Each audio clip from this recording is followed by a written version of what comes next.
Om Shanti. Awakening with Brahma Kumari में आज फिर आप सबका बहुत बहुत स्वागत।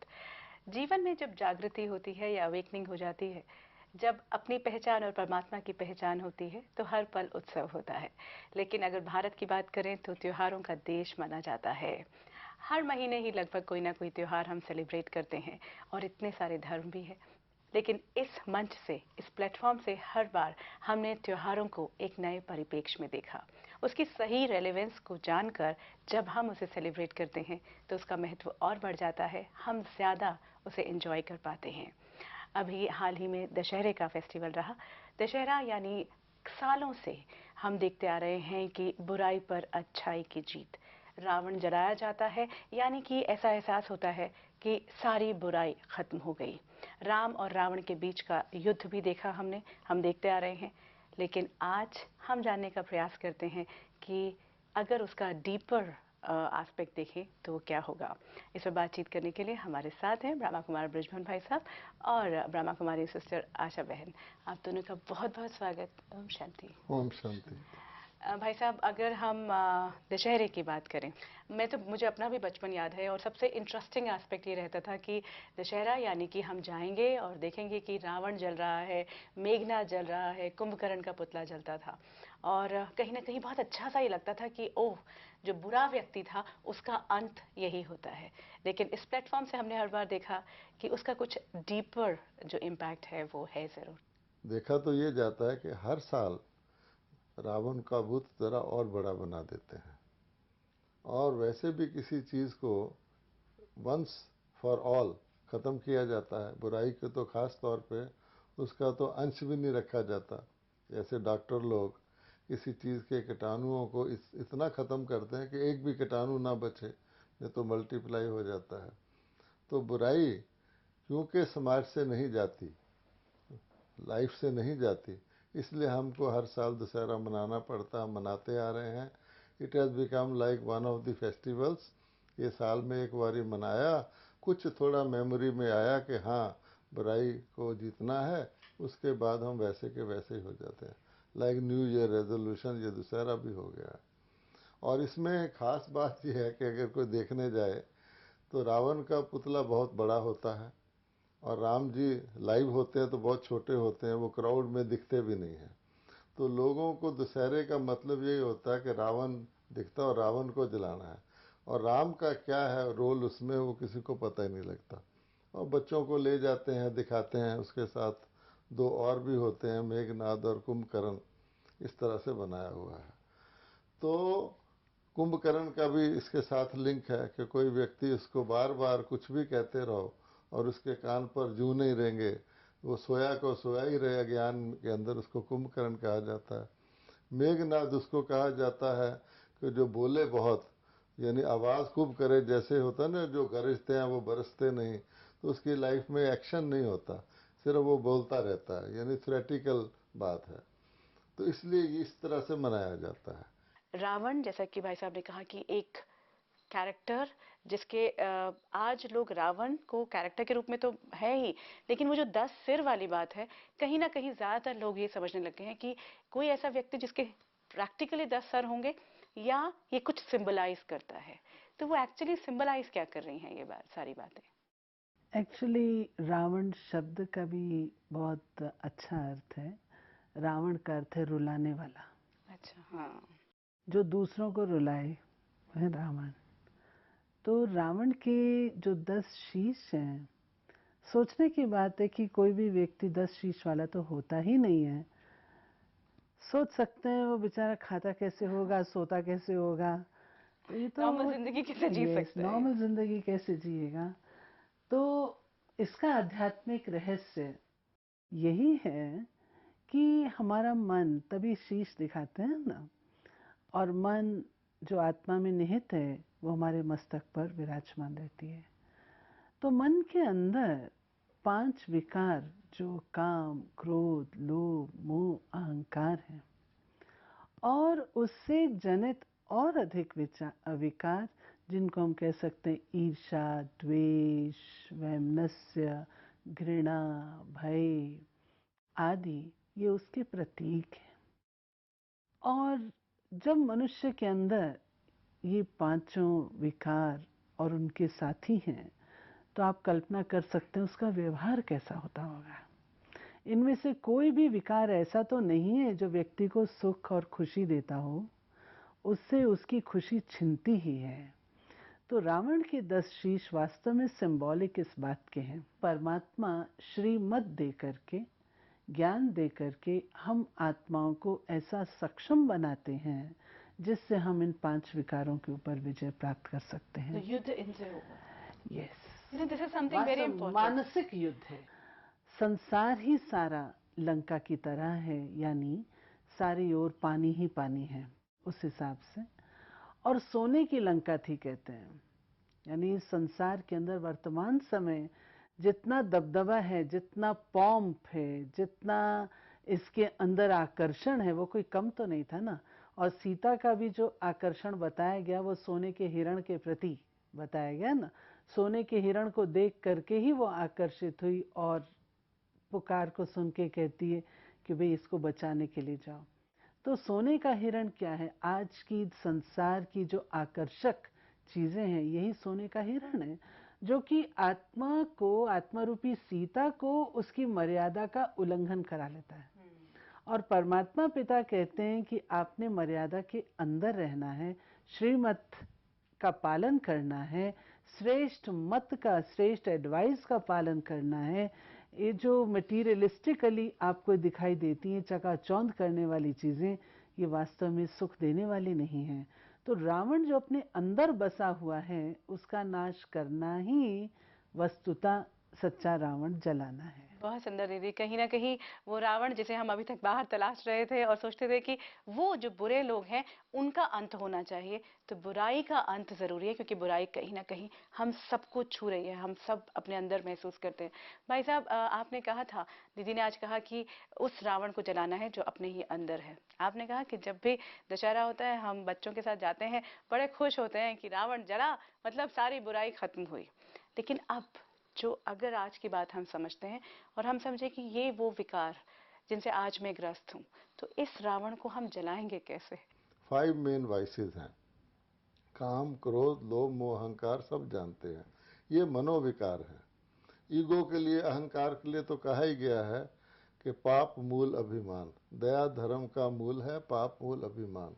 ईगो का विश्लेषण आपके एपिसोड्स में होता रहता है कि ego is the root of all evil, और ईगो बॉडी कॉन्शियसनेस से आता है, और सीता तो आत्मा का प्रतीक है।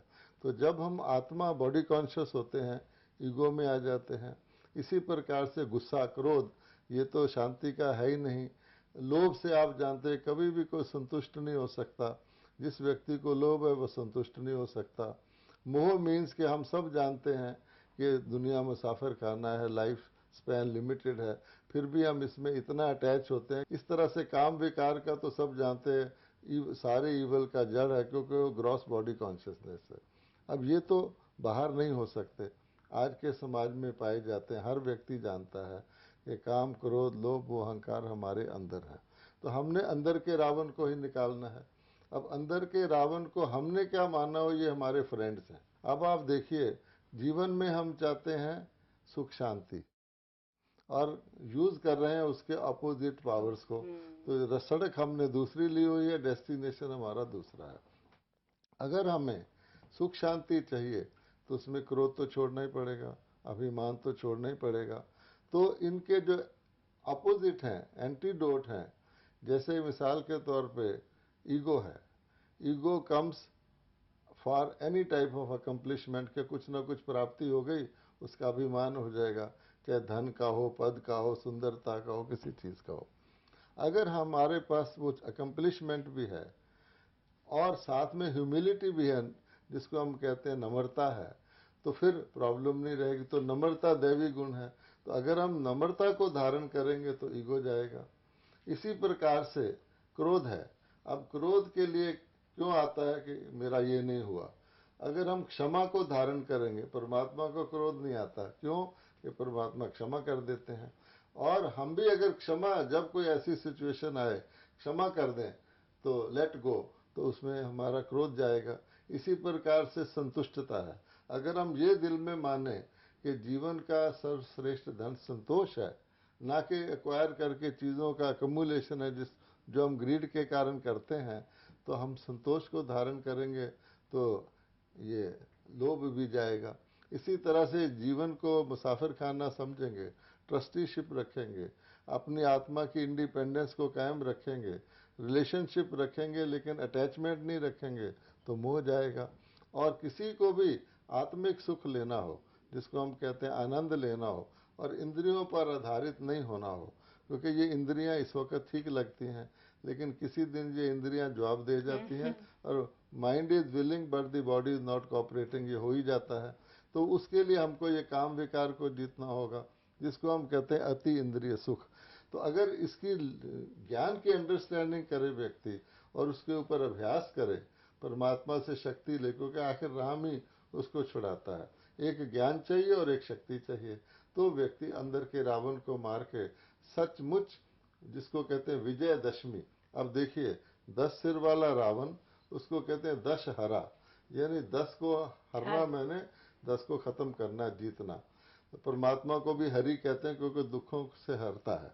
तो कोई भी आत्मा अपने इन 10 को अगर जीत लेती है तो सच्चा दशहरा मना के और फिर वो विजयदशमी, विजय प्राप्त करती है इन 10 के ऊपर। तो प्रकृति जीत भी बनती है, इंद्रिय जीत भी बनती है, विकार जीत भी बनती है, एक तरह से मन जीत बनती है। और कहा जाता है मन जीते जगत जीत। तो उसको फील होता है मैं संसार में मालिक बनकर जीवन व्यतीत सुख शांति का कर सकती हूँ। बिल्कुल कोई भय नहीं रह जाता। बहुत ही सुंदर तरीके से आपने बताया कि हम जब विकारों को निकालने के लिए लगते हैं तब वो हमसे नहीं पॉसिबल हो पा रहे, लेकिन अगर हम रिप्लेस कर दें, हाँ, गुणों जैसे को। जैसे आपने किया, तो वो actually that becomes the easiest way. क्रोध को हटाने के लिए प्यार ही तो देना पड़ेगा। बिकॉज समवेयर जो हमने ये 5 विकार की बात भी कर रहे हैं, या 10 वो विकार जो इतने बड़े सर थे, उनको हम हटा नहीं पाएंगे। हमें सिर्फ उनके ऑपोजिट जो है उनको लाना पड़ेगा अपने जीवन में। अपने जो बीके भाई बहने हैं, दिल्ली के अंदर हम लोगों ने एक छपाया है प्रोग्राम, ये मैं देख पा रही हूँ। जिसमें 5 जो विकार हैं वो भी दिखाए हैं, और नर और नारी के सिर दिखा करके रावण कहते हैं, जो अशुद्ध प्रवृत्ति मार्ग का प्रतीक है। और 10 बातें ऐसी दी हैं जिनको छोड़ना है, और 10 बातें ऐसी दी हैं जिनको धारण करना है। तो लोग बहुत उमंग उत्साह से सच्चा दशहरा मनाने हेतु ये फॉर्म हम लोगों को भर करके दे रहे हैं। तो ये चीज़ एक बहुत स्पेशल है, जो कि हम चाहेंगे कि अगर दर्शक भी स्वयं उस दिन या उससे पूर्व भी कोई ना कोई ऐसी चीज़ छोड़ने का प्रयास करें और कोई ना कोई अच्छाई धारण करने का प्रयास करें, तो अच्छा होगा। अच्छा होगा अगर उनको 10 बातें ये मिल जाएं जो धारण करने वाली हैं और जो छोड़ने वाली हैं, तो वो भी पार्टिसिपेट हम कर आपके साथ सकेंगे। जल्दी से शेयर करते हैं वो मनोविकार जो हम में है। काम, क्रोध, लोभ, मोह, अहंकार, आलस्य, ईर्ष्या, द्वेष, अनुमान और परचिंतन।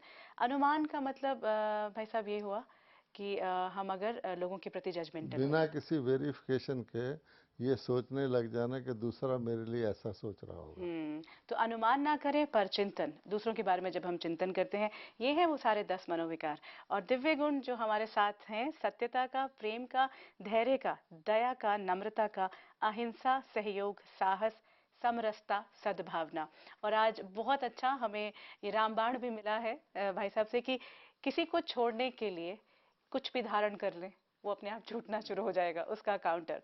भाई साहब ये बहुत इंटरेस्टिंग है, ये जो आप कह रहे हैं कि छोड़ना या धारण करना, उसमें एक बात आपने कही, एक तो ज्ञान, दूसरी शक्ति। तो वो शक्ति का एहसास कैसे होगा, उसके बारे में कुछ बताएं। वास्तव में आत्मा है ही शक्ति स्वरूप।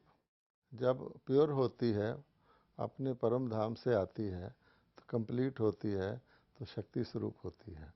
और वो शक्ति उसकी दैवी गुणों, दिव्य गुणों के रूप में, जिसको हम कहते हैं ईश्वरी शक्ति, उसके रूप में होती है। जिसमें जैसा आपने सुनाया है, जिसमें प्रेम होता है, शांति होती है, सुख होता है, सहयोग होता है, ये सब पॉजिटिव क्वालिटीज़ होती हैं। तो वो शक्ति क्षीण होती है जबकि हमारे अंदर ये सेंध लगता है, रॉबरी होती है हमारी ये इन विकारों के द्वारा वो कमज़ोर हो जाती है। अब उस शक्ति को हमने दोबारा धारण करना है। तो पहले तो हमें ये अंडरस्टैंडिंग होनी चाहिए कि आजकल हम ये रावण के वश होकर के संसारिक शक्तियों को शक्ति मानने लग गए हैं।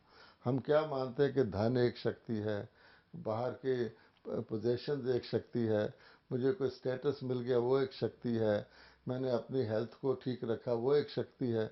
लेकिन वो शक्तियां हैं, लेकिन उन शक्तियों का सदुपयोग करने वाली शक्ति, उसको हम एक शब्द में कहेंगे मनोबल, मानसिक शक्ति, विल पावर। वो विल पावर तो आत्मा रूपी सीता में ही होता है। जब विल पावर कमज़ोर हो जाए या विल पावर डेविएट हो जाए, गलत रास्ते पर चली जाए, इंसान के मन में ये विकार आ जाए, तो बाहर की सारी शक्तियाँ भी गलत रास्ते पे जाएंगे। उसका टाइम, मनी, एनर्जी जो भी है वो रॉन्ग साइड में जाएगा, यानी वो व्यक्ति भोगी बन जाएगा और उसकी आयु भी घटेगी, रोगी भी होगा, परिवार में भी डिस्टर्बेंस, जो आज हम देखते हैं रावण का परिवार कैसा होगा। इसीलिए हमने रावण के सिंबल के नीचे लिखा है आज का विश्व, क्योंकि हम राम राज्य चाहते हैं। गांधी जी भी राम राज्य चाहते थे। अगर हम राम राज्य चाहते हैं तो ये कौन सा राज्य हुआ फिर? अंडरस्टूड है ना? राम राज्य तो नहीं हुआ। अच्छा, इसी प्रकार से कोई शरीर छोड़ जाता है तब हम कहते हैं ये स्वर्गवास हुआ, तो फिर ये क्या हुआ? नर्क हुआ। स्वर्ग तो नहीं हुआ ना। अच्छा, तो हम खुद कहते हैं लेकिन कह देते हैं, अंडरस्टैंड नहीं करते क्यों है। तो पहले बात अप्रिसिएशन चाहिए कि ये जो शांति है, सुख है, प्रेम है, ये सब आत्म अनुभूति की चीज़ें हैं। आत्मा ही अनुभूति करती है।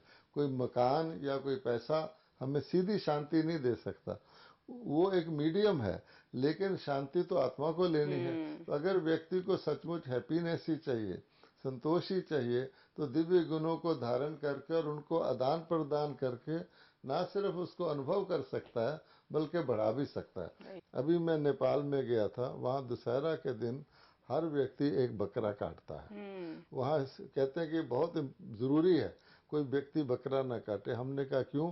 बोले ये बलि देते हैं। तो क्यों देते हैं? तो हमने उनको समझाया कि मैं की बलि देते हैं। बकरा मैं करता है ना, तो सच्चे मन, ईगो की बलि तो वो देते नहीं, बेचारे बकरे को काट देते हैं, समझते हमने बलि दे दी। तो बकरा एक पशु है, और वहाँ आपको पता पशुपतिनाथ का मंदिर भी है। तो वो समझते हैं कि पशुपतिनाथ के आगे हमने बकरा काट दिया, परंतु वास्तव में ईगो या मैं, बॉडी कॉन्शियसनेस मीन्स कि हम हर, बॉडी कॉन्शियसनेस का मतलब है तो हम बॉडी में, लेकिन हम हर चीज़ अपनी बॉडी के थ्रू ही उसका अनुभव कर पाएँ।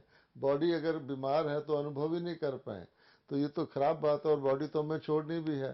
तो बॉडी के थ्रू अनुभव करने वाली आत्मा है, और आत्मा की क्वालिटी के अनुसार ही बॉडी अनुभव करेगी। अगर मन दुखी परेशान है तो कितना भी कुछ कर लो, मन उदास है, अब उसके आगे म्यूजिक बजाओगे और उदास हो जाएगा। तो वो जो है प्रॉपर चीज़ कि विजयदशमी के लिए इट इज़ वेरी इंपॉर्टेंट कि मनुष्य इन कमज़ोरियों को ख़त्म करे और उन शक्तियों को धारण करे, तो व्यक्ति का जीवन इसी दुनिया में रहकर सुखी बन सकता है। और हम ये समझते हैं कि विजयदशमी का बाद दिवाली आती है, तो दिवाली का मतलब क्या होता है? एक दीपक से तो कभी दिवाली नहीं होती, दीपमाला जलाते हैं, यानी वह सोसाइटी जिसमें हर एक आत्मा अवेकंड है, अवेयर है, उसका दीपक जला हुआ है। तो इसीलिए दशहरे के बाद दिवाली आती। अपनी ज़िंदगी में भी अगर हम दशहरा नहीं मनाएंगे तो ज़िंदगी में असली दिवाली नहीं मना सकते। बहुत वो सुंदर। भी एक दिन की दिवाली होगी। Wonderful, this is the way we have to look. हमें देखना पड़ेगा अपने सभी इन त्योहारों को जिनको अभी तक हम शायद आंख बंद करके एंजॉय कर रहे थे, लेकिन आज जब रिलेवेंस समझ के हम उन्हें सेलिब्रेट करेंगे तो वो रिलेवेंस जो मेरे अपने इंडिविजुअल के जीवन में बहुत इंपॉर्टेंट हो जाती है। आशा दीदी आज आप हमारे साथ थे। ब्रजमन भाई साहब, thank you so much. Om Shanti. Om Shanti. आज जो हमने बात की है वो समझा है कि किस तरह से वो रावण जो हमारे अपने ही अंदर है उसको कैसे भस्म करना है, ये मेरे अपने ही हाथ में। और बहुत आसान सा तरीका आज हमारे साथ जो दो खास मेहमान थे उन्होंने बताया कि जहां हम उन पॉजिटिविटीज को, उन दिव्य गुणों को धारण करने लगेंगे, मनोविकार अपने आप छूटते जाएंगे।